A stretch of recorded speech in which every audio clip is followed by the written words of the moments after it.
Kicking this off for another school year right here. All I feel like right. we This just is finished the awesome. last one. Right. Both of you had good summer times, some time Yeah, away, One of the best. relaxation. Good. Yes. We it was good. are we are live on Facebook, X, and YouTube, and everyone is getting admitted in. Fabulous. Perfect.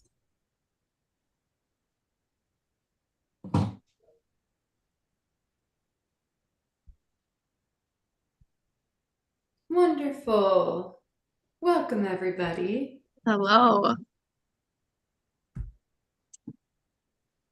I'm going to keep hitting admit, admit, and admit. This is awesome. Well, this is good. It's always exciting when you see people coming in because you know that the email went out, people got it, the link works. Everything's doing Exactly. what it's supposed to. Oh, that's always nice.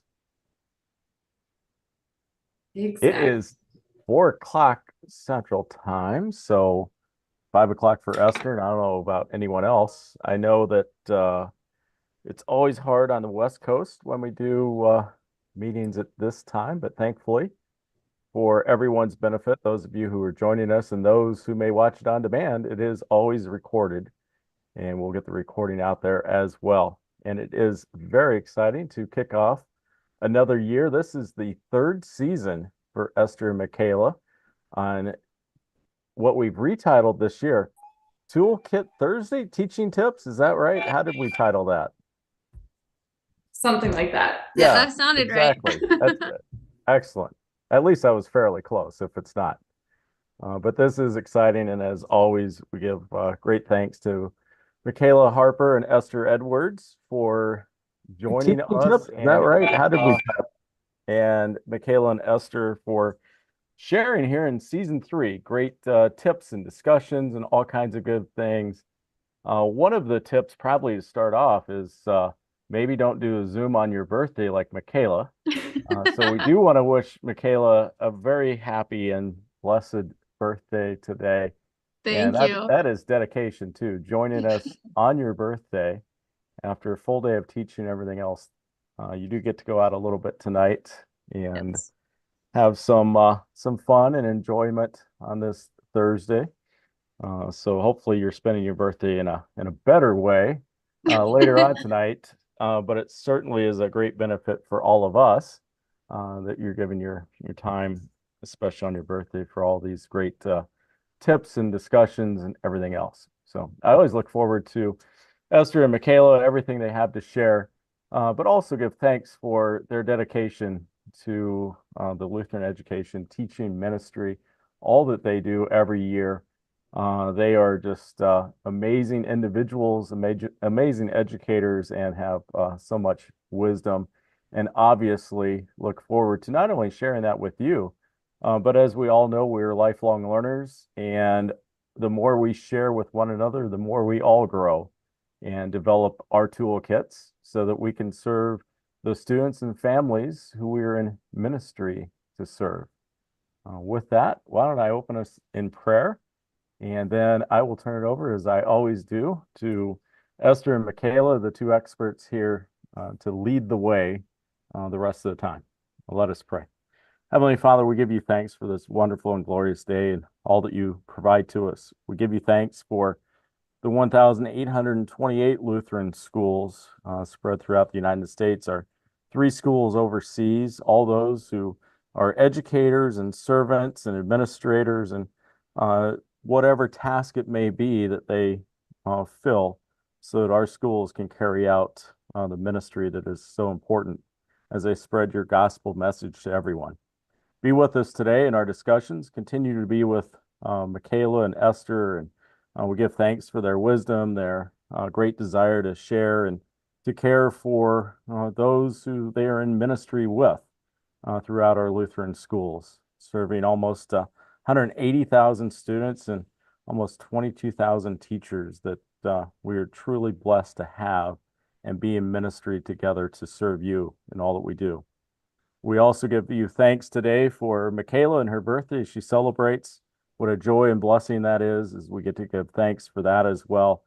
be with her, be with those that she's surrounded by, those that love her, and cherish this day with her as they get to celebrate. What a great blessing that is to know that one more birthday and one more gift from you, and that we get to use all of our time here to share your word, your message, and that great message of grace and forgiveness that we provide in all of our schools. Bless all that we do here today. In your son's name we pray. Amen. Amen. I'd sing happy birthday, but I can't sing. So I got to leave that to Esther. Maybe later, maybe at the end, we sing happy birthday, something like that. But we'll figure that out. I don't have my piano. Oh, guess we'll have to skip it. Oh, all But right, yes, Esther, happy Michaela, it's all birthday. yours. Yes, so welcome. Awesome.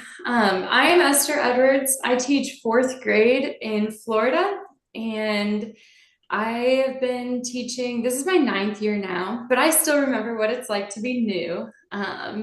And whether you're new here or new to a position or just want new ideas, we are glad that you are here. And I'm Michaela Harper. I'm in my 4th year of teaching, and I'm in an interesting situation where I co-teach first grade. So we take more kids, but there's 2 of us in the classroom. So some of my perspective comes from a little bit of a different side just based off of the situation I teach in. But I was in a kindergarten classroom on my own my first year, so I get that side of it too. Yeah, and that brings us a unique experience because you get to co-teach. And I am the sole teacher for 4A, but I have 2 other 4th grade teachers that I work with.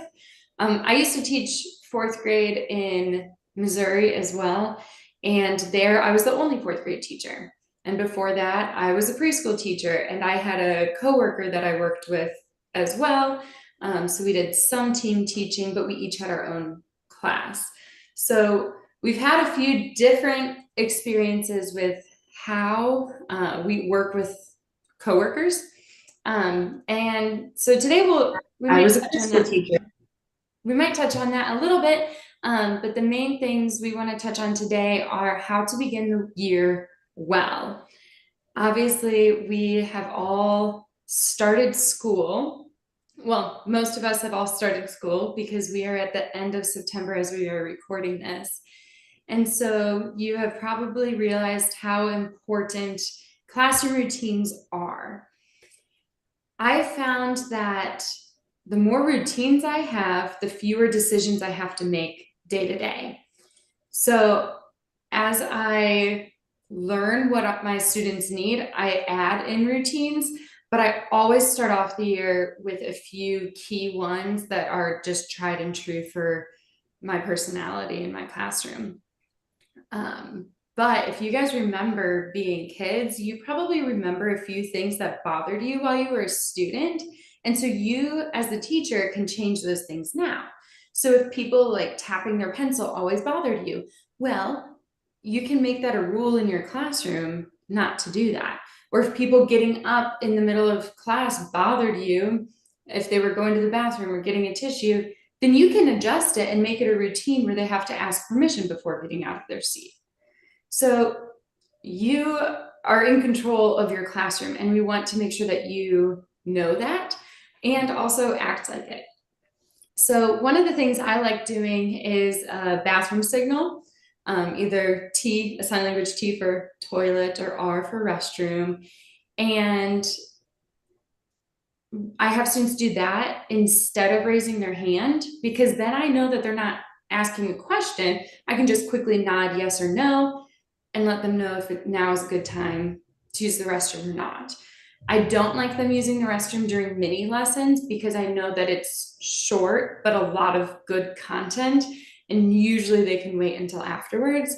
And most of the time they learn that, but sometimes they'll still ask, and then they'll tell me if it's an emergency, and obviously I'm gonna let them go if they really need to. And then I'll also say with bathrooms, one thing that helps, especially with younger kids, if instead of just saying, if you need to, try saying, this is your time to go to the bathroom because the next thing we have coming up is math class and we have a lot to do and I don't want you to have to leave during it. Giving them that forewarning of like, hey, in the next 30 minutes, it's not a good time. So you might as well try now instead of just saying if you need to, because a lot of kids will be like, well, I don't need to go. And then 5 minutes later, it's like an emergency and they want to go to the bathroom. So giving them that foresight into their day can help also. Yes, and that's really important with the littles, like what you have. And it's very important if the bathroom's not in your room.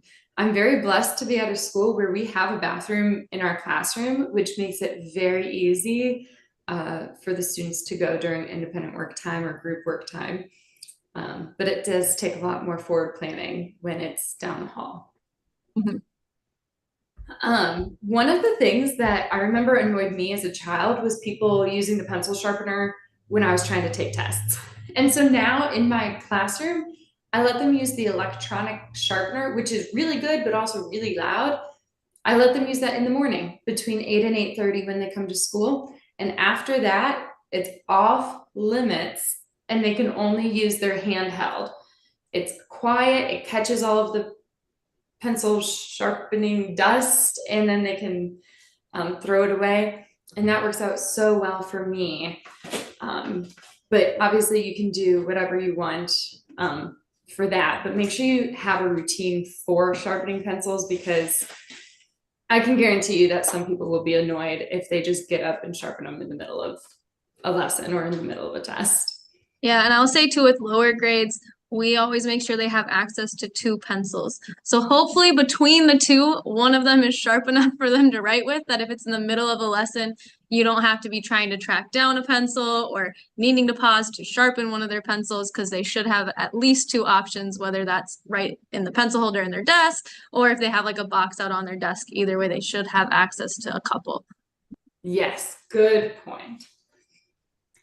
Another thing I like to do at the beginning of the year is establish classroom jobs. So I like to talk with the students about things that they think that will need help with in the classroom. So I have a job where people put the papers in number order because it helps me put it into the grade book and it saves me a lot of time. Other people make sure that the doors latch and close when we're coming into the building, and they open the doors for everyone. So there are door holders, and we have people take the offering up. So there are ushers. And I like to give a title to the classroom jobs, kind of similar to a title that somebody would actually have in real life as well, whether it's a real job or like a volunteer position, like an usher instead of money manager, or I don't know. I just like to use things that they might hear their parents use as well. With classroom jobs too, I would come up with a system that works for you. Now and when I was in kindergarten, we did just a week. It was whatever job you had.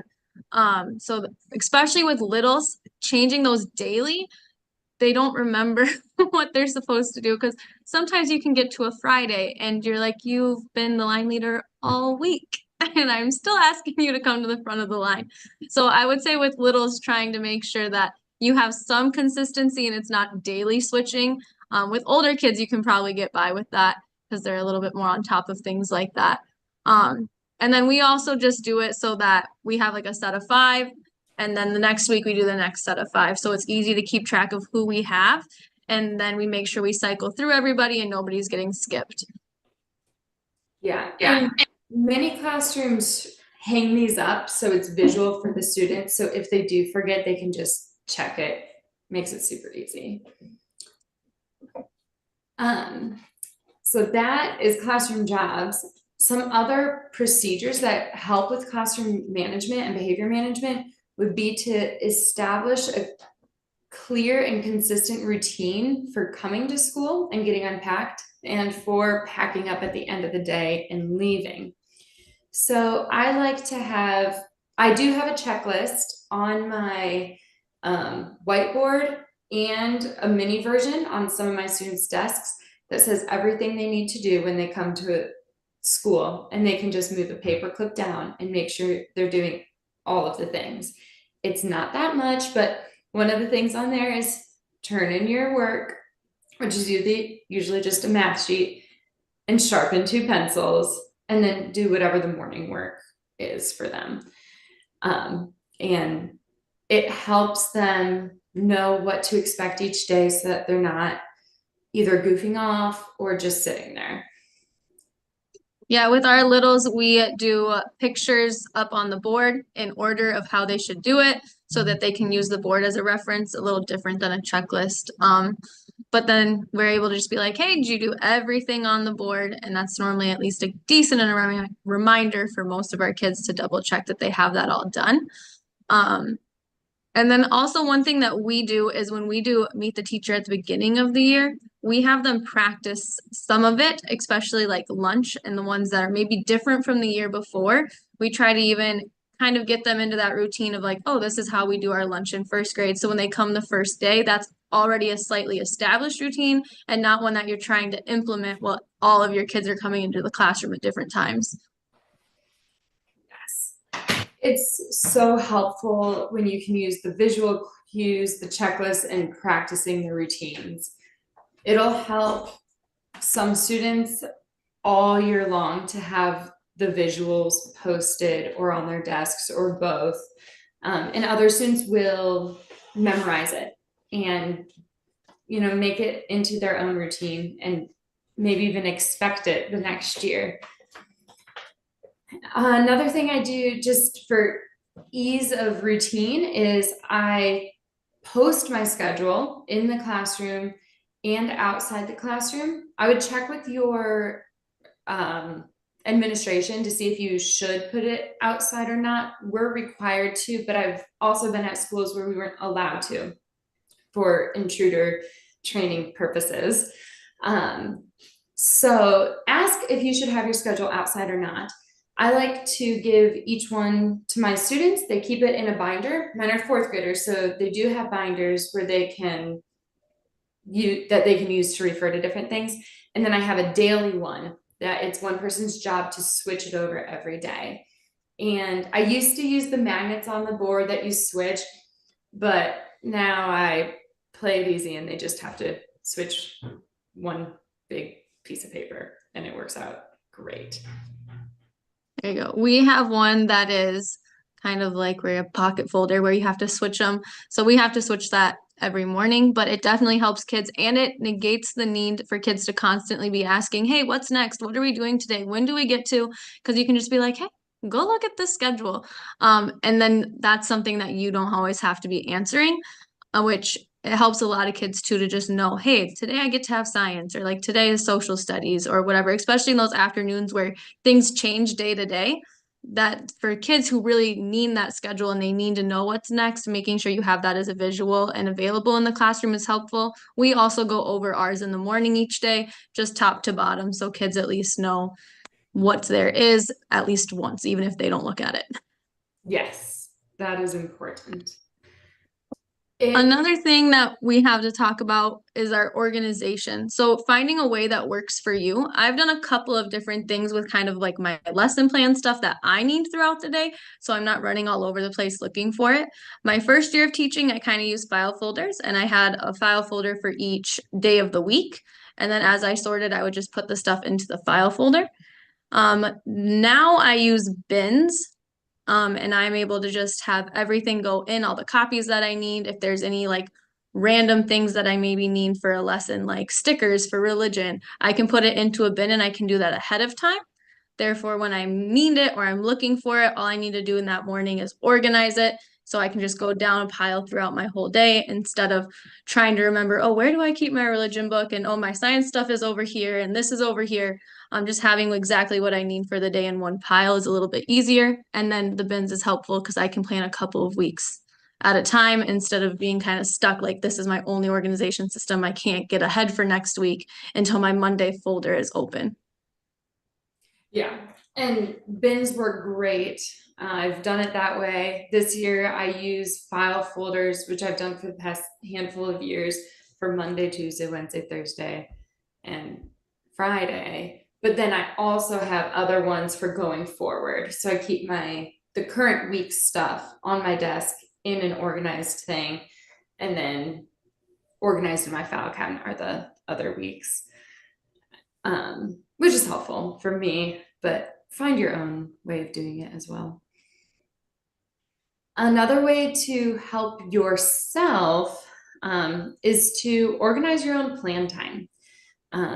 This will help your stress level if you know what to expect. So just as the students know what to expect with their schedule, if you know what to expect with yours during your off time or when your students are in specials or if another teacher is watching them, if you can set aside a time for yourself to grade and a different time to plan, or do the same in one, but make a plan for yourself for what you're going to do with the time that you're not in charge of your kids.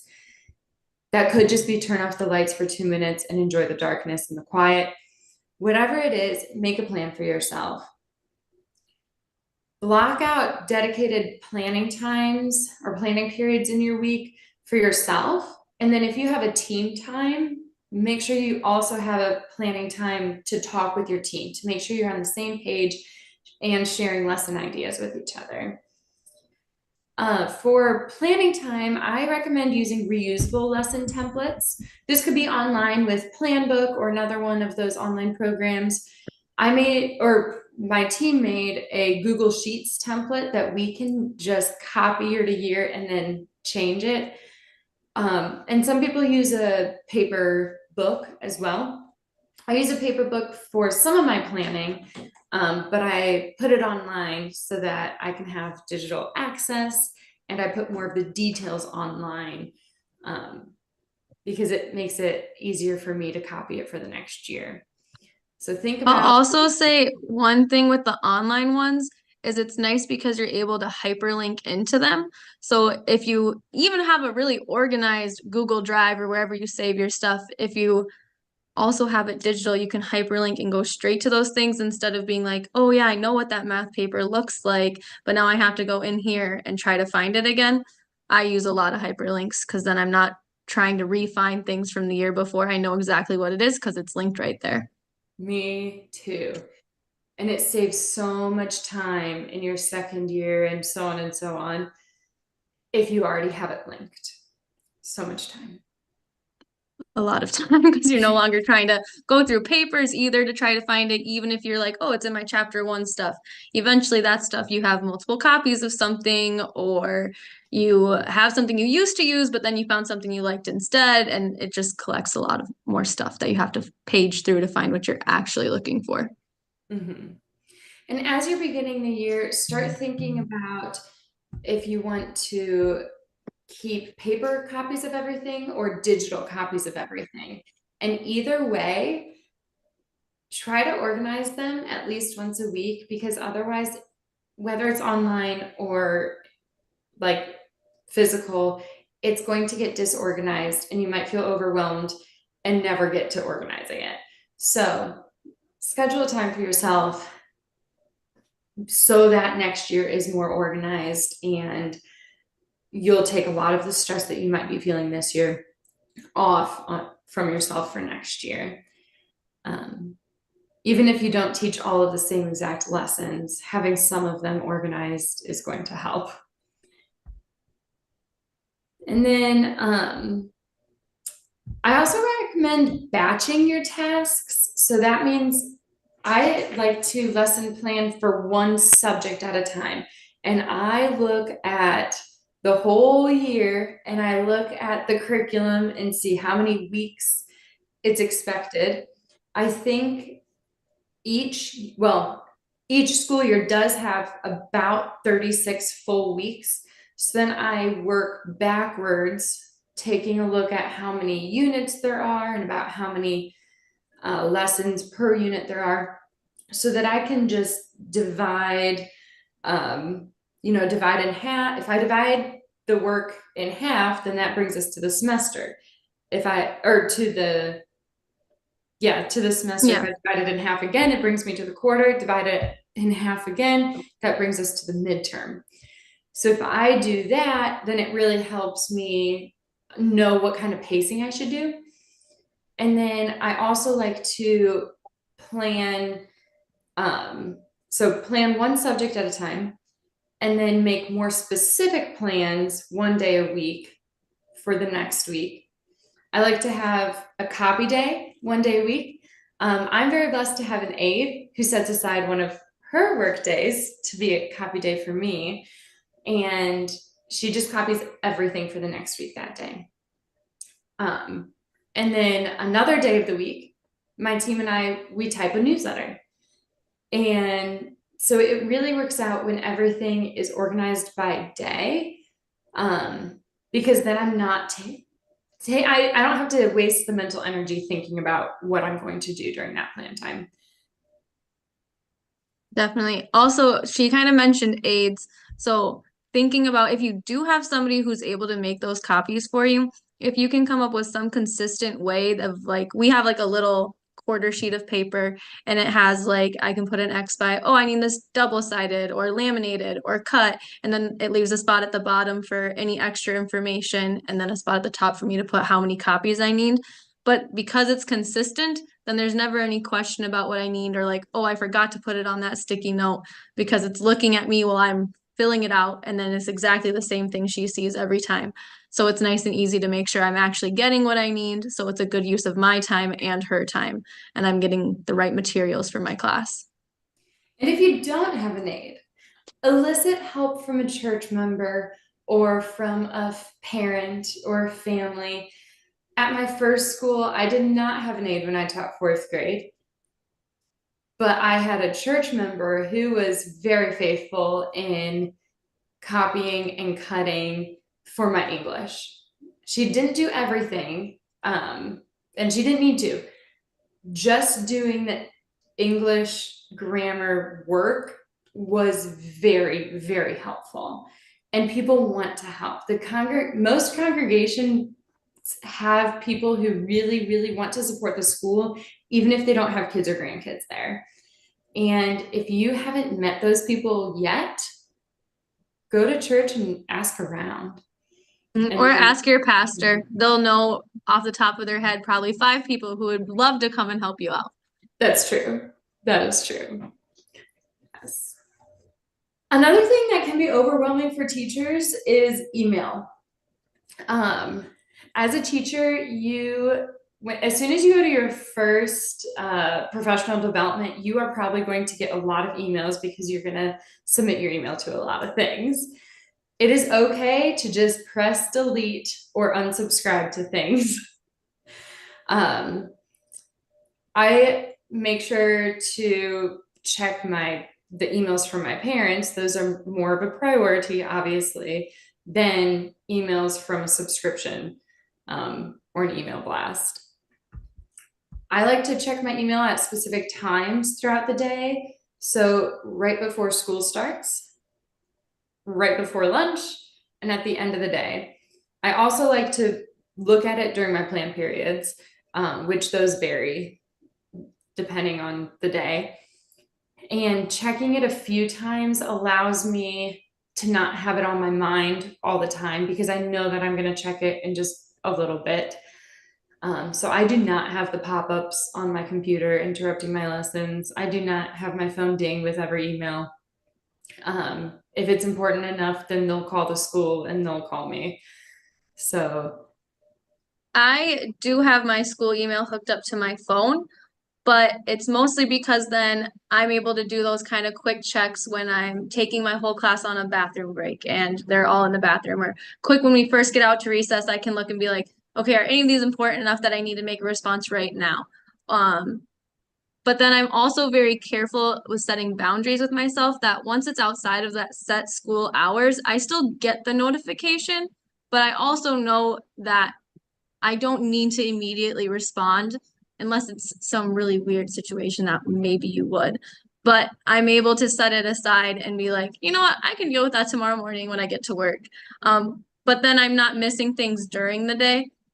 Because, some parents like to email about that appointment that's happening in an hour, like right then, and then you don't know about it.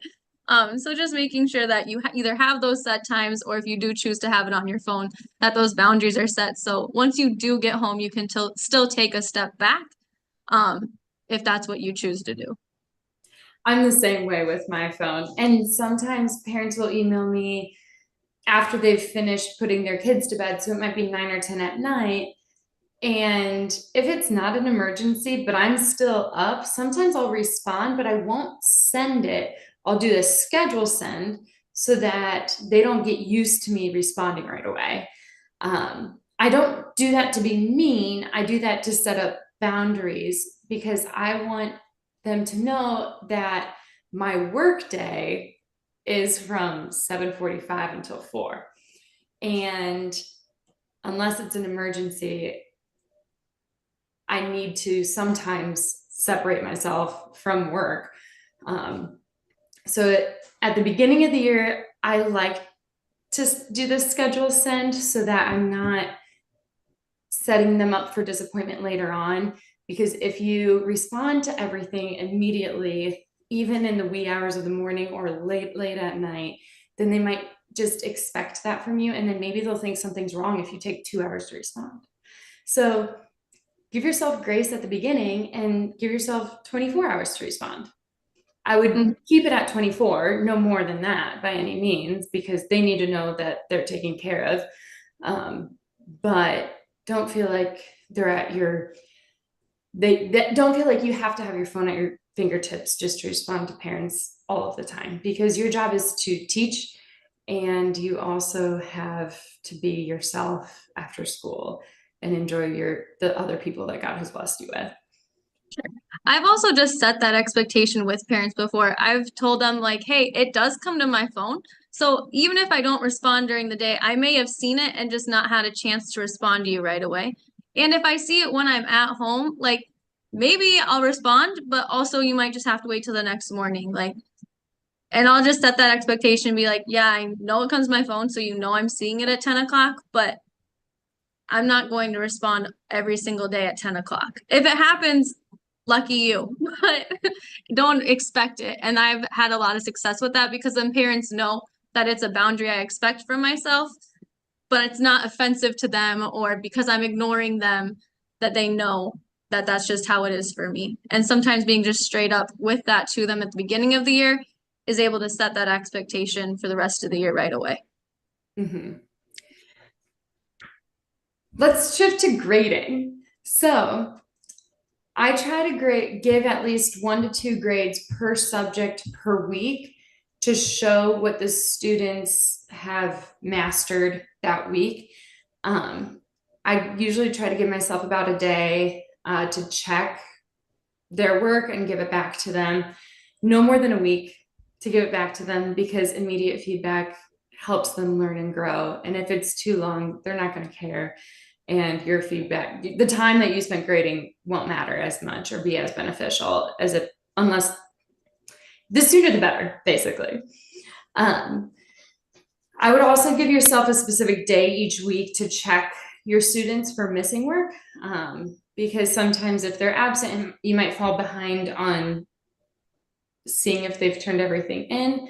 So if you set aside a day just to check for that, that'll be awesome. And you can encourage parents to, also check the grade book once a week too. Also, especially with lower grades, don't feel like you have to grade everything, because sometimes you're just doing an in-class follow along activity. That's fine to just send home. You don't need to go check that everybody's is exactly the same, because the point of it was they were doing it with you in class. So they heard what you were saying and that was the point. So remembering that even though, yeah, they did something at their desk doesn't mean you always have to perfectly check it matches what you did. Other times, if you want to do a quick check, just having like a smelly marker or a sticker that you can walk around and say, okay, once this is on, then just stick it in your folder. And then it was graded and parents can tell it was looked at, but you didn't have to take the time to actually grade it and get it put into a grade book before you returned it to them. And if you have older students, like I have 4th graders, there are certain things that I am not going to put into the grade book, but they are beneficial for the students to learn to learn. So I will have them get a red pen out and grade it for themselves, or sometimes a blue pen, or, whatever color you want. And when they grade it for themselves, they're getting that immediate feedback, and I don't have to grade 24 of those papers. So it's a lot faster for me to give them feedback, and it's a lot faster for them to understand what they missed. And sometimes I can say, all right, what questions do you have? And then we'll talk about them as a class. But most often when I do the like quick check where they have their own pen, I have them turn and check with partners, and I coach them of how to help each other understand problems, and then they do it. And it's really awesome to see students coaching people how to do the problems that they missed. And they're so kind about it too. Every year I'm so impressed. And you do have to coach them the first few times of how to teach them how to do it versus just give them the answer. But the kids are capable of it, so I let them do it. Definitely. And then in terms of just helping yourself for the next year, if you do a digital lesson plan, and it's super easy for you to go in and make any changes of like, oh, you know what, I didn't get to that page in math today, or you know, I did it this way, but I think next year it would have been better if I would have done it this way instead. If you're able to go make those notes for you right away, then when you reference your lesson plans from this year next year, you know actually what you did, not maybe just what you planned. Because, you know, sometimes things don't go quite to plan when we're teaching. So making sure that you have an actual reference of what did occur, then you actually know how you used your time as you plan for the next year, or any changes you want to try. Or maybe things you just want to get rid of because it really didn't go the way that you wanted. And then you're not trying to remember back, oh yeah, September last year, what did I do for this? Or how did this go? What did I want to change? Or if you're able to do that right away, when it's fresh in your head, it will make the next year easier. That reminds me of communication. So Michaela, I'm going to jump ahead to communication. Go for it. So she was mentioning how when you're recording stuff of things that you want to change for next year, it'll help you so you don't have to think about it next year as much. I would also recommend writing down when you're communicating with parents, whether they're reaching out to you or whether you're reaching out to them, and say it can just be an easy piece of paper with the date, who reached out to who, and what it was about. Whether it's email, phone call, or a face-to-face thing that's more than just, hey, they had a great day, bye. It does help you track conversations and to see how much you've mentioned something to families. It also helps know, like it helps you see what their concerns are. And if you see patterns, like patterns with the student, maybe it's really just like every Friday you feel like they're off and you're reaching out to families. Well, then you can think about maybe why that is. And it also like is good to kind of back yourself up saying, I have reached out to parents this many times, because then hopefully they're not surprised when you have to bring something up that's a problem. I would also reach out to parents this first quarter with at least one positive thing about their students. You want to set the tone for the rest of the school year up now, the tone that you care for these students and that you like them and enjoy being their teacher.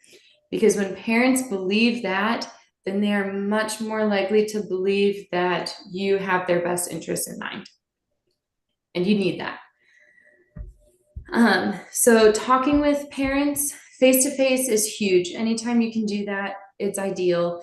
It's also okay to email parents and to call them. If you call them, they might think it's an emergency because it's coming from the school. So you can say, everything's fine. This is Mrs. Edwards. I'm calling from St. Luke's Lutheran, and I was wondering if you had a few minutes to chat. But start off with everything is fine, unless it's not, because you don't want to worry them. I like to communicate daily with families by students writing in their planners. Some families check it every day, some families don't. And by fourth grade, frankly, you do you. All of fourth graders have to check it themselves and fill it out themselves. But this is a year where parents kind of can wean off of checking, typically. Whereas like in first grade, we do a daily folder. So it goes home every day and it comes back every day. And we have it clearly marked and we're picky about what goes in what side.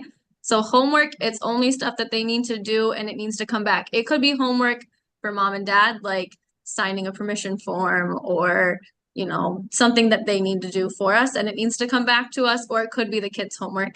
And then a keep at home side. Any of their graded work or that work we just had them put in their folder because we weren't going to grade that one, all goes in that side. And then we know that that's going home, and it's a good way for parents to see what we did each day because they're actually seeing the work that they've done at school.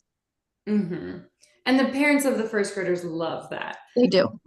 Some parents of the fourth graders are like, can I just check this once a week? And I'm like, yes, yes, definitely. Other parents are like, I need to help my child as much as I can. You know, tell me your organization. And they understand it. It's the same thing. The left side, that front side is complete and return. They have to return it. The other side is take home, take out. And the students love putting stuff in there and then they repeat, take home, take out.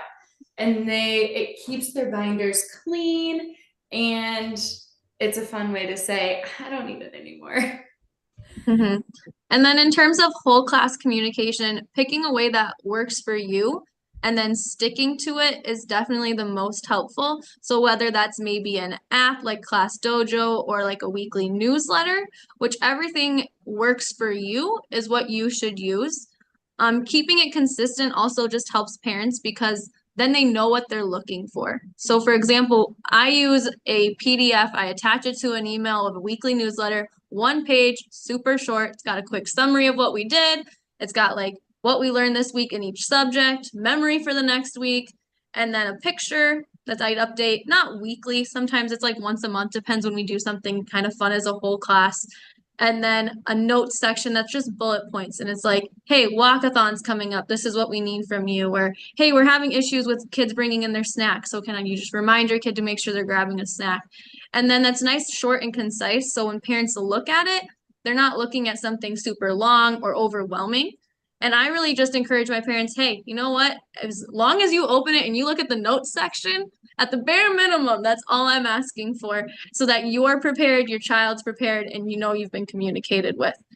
So they just know that's going to come out every Friday. I typically schedule it, so I'm not trying to remember at the end of a Friday or in the middle of a Friday to get it done. So I typically have it made by Thursday, and then Friday morning I'll schedule it to get sent out at like the end of the day, so around 3:30 each day. So I'm not trying to do it quick at the end of the day or remember before going to my weekend. And sometimes if I mess up, I'm just honest with parents and I go, hey, I had it made and I didn't email it to you. So here it is now. I'm sorry, my apologies. And a lot of times parents will respond back like, oh, no problem. Like, so thankful that you still sent it out and that we have it. Keeping it simple too is huge. Like my first year, I attempted to be an overachiever.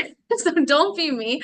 And I would type like a whole paragraph almost about like what we were doing in reading and what we were working on in math. And honestly, I bet no parent read it because it was probably just too much information. So the more simple it is for you, the easier, and also the more likely you will actually have parents reading that with you. Exactly. Bullet points are the best and keep to the same format. Parents know what to look for and you can copy and paste a lot of the things. Mm-hmm.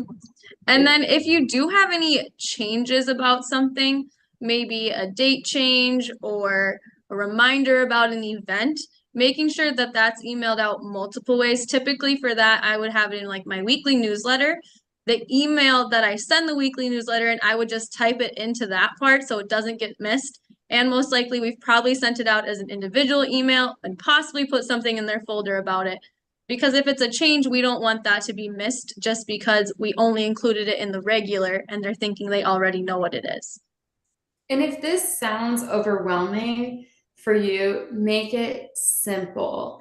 You don't have to do a newsletter. It works really well for me because I have a team of teachers and the 3 of us work together on the one newsletter and we send it to all 4th graders.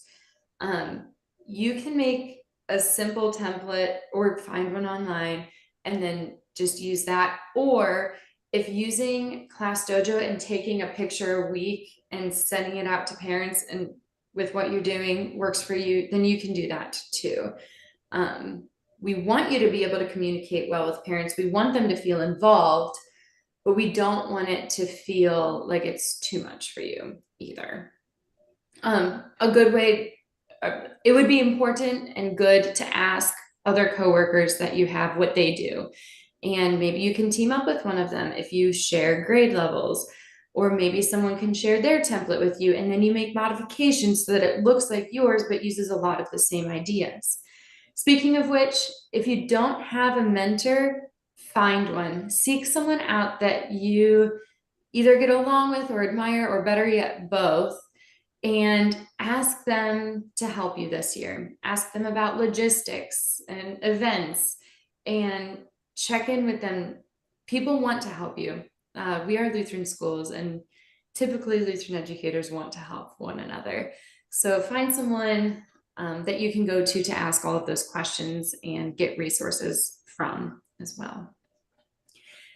One more thing I want to talk about today is using assessments to create groups. At the beginning of the year, you can do a lot of diagnostic testing, whether it's using something like IXL, if you guys have that, or MAPS, or if you use AR, there's star reading tests, or you can use your own tests. When you use the assessments to create groups, then you can be a better teacher to that small group of students by addressing their individual needs. So I like to have centers. Yes, I teach 4th grade, and I started off as a preschool teacher, and I am proud to still do centers. And I have the students rotate in groups that are flexible, but based on their level on a specific skill. So these groups do change based on the skill that we're doing and their progress in that skill. And sometimes it's also good just to have random groups and change it up like that as well. So I advise you to find out what level readers your students are, get them help on their level. And if you need more resources on that, please ask someone, because people are ready to help you typically. If not, reach out to me and I'll help you. And then at the beginning of the year, it's also important to map out the year. We talked about this a little bit at the beginning, but for every curriculum that you have, try to think about how long each unit's going to take, and also try to make sure that not all of the tests are happening on the same day. If you're planning religion units, try to get to Christmas by the time Christmas happens. I'm using the Enduring Faith CPH curriculum, and that just means I need to get through half of the lessons plus 3 more to get to Christmas. So it pretty much works out with the school year anyway. And then, I know for 1st grade, we kind of start religion a little bit later because we kind of ease into everything and getting to our full schedule. So we kind of get behind that. So we just know that we kind of have to move the Christmas unit ahead, and then we'll just catch up on the other one at the end of the year, so that we still get to them all, but we're still hitting things with the church year, even though we're not completely lined up right off the bat. The last thing I want to mention for today is to take care of yourself. Pray daily, praise God, give thanks for all of the children that He's blessed you with, and enjoy teaching. You can do that. You can enjoy teaching when you take care of yourself. So set boundaries on your work hours. You don't have to prove to anyone that you're there earliest or latest. Work efficiently, work smarter, find a hobby that you enjoy, find friends that you enjoy, take time to be with other adults, and just enjoy the congregation you're at. A lot of new teachers are new to the congregation as well. So see if you can get plugged in with something that you enjoy there, so that every time you step onto campus, it doesn't just feel like work, but it also feels like a community that you're glad to be a part of. Mm-hmm. And I'll say too, sometimes being the new person, it's hard to say the word no to things. But knowing that maybe it's your first year there, or it's your first year of teaching, or even if you've been there a while, if something feels overwhelming to you, it's okay to say that word no. I'm a person who needs to hear that often because I feel bad when I say no. But if you're not taking care of yourself, then your cup's not full and you can't fill anybody else's cup either. So completely draining yourself by saying yes to everything isn't necessarily helpful either. And you can always add in more things later. It's easier to add on than it is to get rid of things. So say no when you can. We understand that first year teaching is a lot of work. First year in any position, and even just first time teaching a certain curriculum if it's new. Anything new will take work and time. And so you don't have to coach volleyball and basketball and track and everything else. You can say no and just add on when you get the hang of things. Schedule breaks for yourself throughout the day, maybe just one break that you know that you can go fill up on ice water. Schedule vacations for yourself. Just take care of yourself as well, and find people to help you so that you can delegate your tasks. And like Esther mentioned earlier, you're not alone. There's plenty of people who are there to help you and are wanting to answer your questions and support you. So don't be afraid to ask for that when maybe you are feeling a little overwhelmed or a little bit lost. And I know that this was a lot of us talking. We don't normally talk this long, but we are just so excited to help in any way that we can, because we want this year to be really good for everybody. So we would like to answer any questions that anyone has. So for those of you logged in on Zoom, I'll go ahead and proctor those questions. So feel free to unmute yourself or just type in the chat box. Yeah, if you want to unmute, that's fine here. And I know that Will's been watching chat on Facebook as well as here on Zoom. So we'll see if we have any. Will, do you see any? As Will's checking some of the questions, and it's hard for me always to sit and listen because I'm used to talking a lot. Michaela and Esther have done a fantastic job here, and it is a lot, right? But it's all aimed at making your life easier. And with that, you did mention people are there to help, including school ministry. So if you have questions, reach out to us. Sometimes we might connect you to Esther or Michaela or someone else and say, hey, here's someone that can answer that question and help you out. We will also be providing some documents for you. So there'll be a link to a shared Google file. We tend to operate in Google, and we'll put that out as well. Again, all of these Zoom sessions are housed on LCMS School Ministry's YouTube page. We send a link out as well. School Ministry tends to work with the district ed execs in doing that, getting the information to them and then allowing them to send it out to the principals and principals sending it out to all of you. Esther and Michaela were talking about absolutely, if you're not 100%, obviously your teaching won't be 100% and so on. So it is very important as a church worker to take care of yourself. For all of us, we sometimes get together as ed execs. Bill Hins is the Texas district ed exec and is famous for always saying, and there's a book out there, put your own oxygen mask on first, something that you hear when you fly, and then even take care of your child after that, because you have to have yours on first so that you're able to put your child's oxygen mask on, showing how important it is to make sure that you are setting time aside and schedule that in. Esther and Michaela talk about this. I remember their discussions last year about this. Put it in your daily planner and your weekly planner. What activity, what's taking you away mentally and physically, so that you're there, and just making sure that you have those boundaries that they talked about as well. Teaching can be all consuming. You can do lesson plans all the time. You can be grading papers all the time. It can be a 24/7 job. and some people make it 24/7 at the detriment of some other things, because obviously you can't do it all of the time like that. So make sure that you're doing that. As we're looking at some of these things, I will say as an administrator, it's always my job to help you take care of yourself. So if there is something going on, I'll kind of speak for administrators here.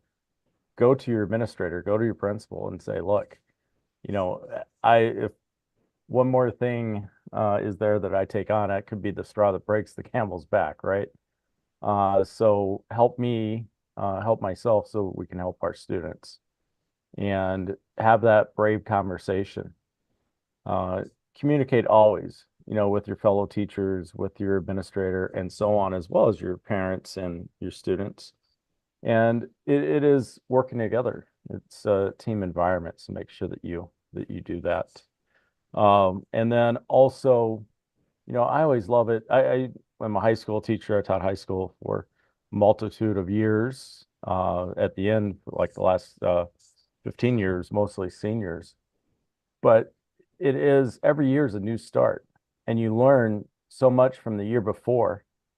And then you get to start fresh again the next year, and you get to add those things that you learned from the prior year to make yourself better. So that's always fun. It's always exciting. And Esther, I think you said it. It's a lot easier to add something than it is to take something away. So if you're doing all these newsletters in the beginning, you're making them fancy and you have all these assignments, trying to keep that up throughout the school year can be tough, especially for the fact you haven't hit the busy season of Thanksgiving yet, or conferences. Esther and Michaela will talk about those coming up. Christmas, that seems to have program after program, and parties and everything else. The sugar rush of January, these things are coming. So pace yourself a little bit too. Don't overwhelm in the beginning, and then you're flustered because you simply can't keep everything up. And just a couple other things. It's always about the relationships, right? I mean, they hit on that. It's about your relationships with your parents that will go really well if you focus on communication. It doesn't have to be overwhelming, doesn't have to be long. It just has to be there. Always no surprises too. No surprise for your administrator, no surprise for a parent. What do you mean my student's missing 15 assignments and you haven't contacted me after, they missed 2 or 3? What's going on there? So I always like to say the no surprise is good, because that helps those relationships. Get to know your students. What do they like? What do they have fun with? What are their lives about? Do they have pets? Do they like to play soccer? Do they have a favorite game? Get to know them, and don't be you don't overshare necessarily, but allow them to get to know you as a person, as an individual as well. I mean, those are fun things that you have in the classroom. And then I always like to say, what's your purpose with something? So you kind of both hit on this too. You don't need to grade every assignment in depth necessarily. There's a different purpose to that assignment. Is there a purpose? I used to sit down with teachers sometimes and ask, what was the purpose of this assignment? And it seems to me like it didn't necessarily focus on much necessarily. So it was a struggle for your students. It created discipline issues. It was a struggle for you because it really didn't add anything. So if that's the case, rethink that. Make things fit the purpose that you're trying to achieve. And that's I love when you're talking about that peer interaction too. Let them teach and learn with and from one another as well. That's part of that growing process, and it's part of their relationship building. It's a part of growing those soft skills of communication and empathy and relationship building, all of those things that we're about as well. Every time we go out to Lutheran schools and we do accreditation visits, we always hear schools a family, about the relationships. My kids love their teachers, teachers love them. I can see it all the time. And that's because it's a Christ-centered environment, and that love is there because the gospel message is pervasive. Allow that to shine through. Well, did we have any more questions as I was eating up some time there? Will maybe gone too. I don't know. No, he's still there. I see him on. All right. Well, I don't Esther, Michaela, did you see anything in chat that wasn't answered yet? No, nothing new. Oh, Great. Fantastic. Well, I am going to ask Esther to pray us out. I don't know if you want to try to sing happy birthday to Michaela. I can't join in, so might just have to be the verbal happy birthday, Michaela. Enjoy tonight. thank you. Celebrate. Have a great time with your friends tonight as well. We, I won't try to sing. I know that. Well, let's pray, and then anyone who wants to sing can sing. Oh, Lord Heavenly Father, we thank you so much for gathering us together today to talk about teaching.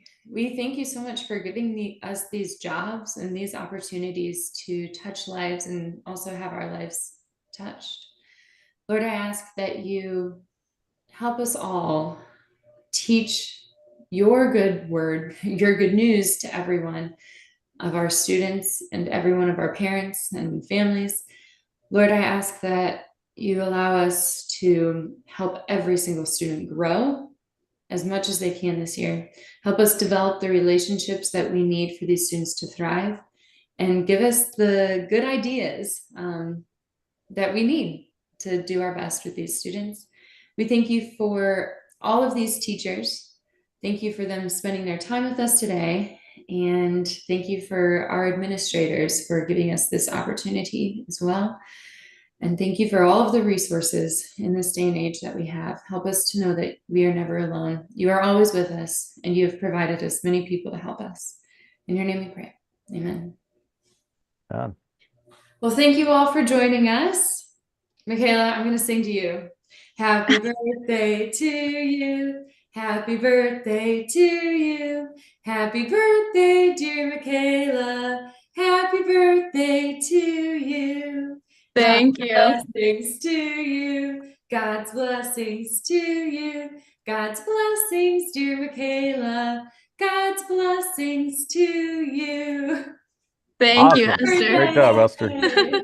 My gift to you was that I did not sing along. I appreciate it. I mean, I'm losing my voice, so whatever. It Well, was great beautiful. start. A great start to the Zoom sessions. We again will be here monthly. I think it's every third Third Thursday. Yes. So join us again coming up in October already. So great material coming up in October.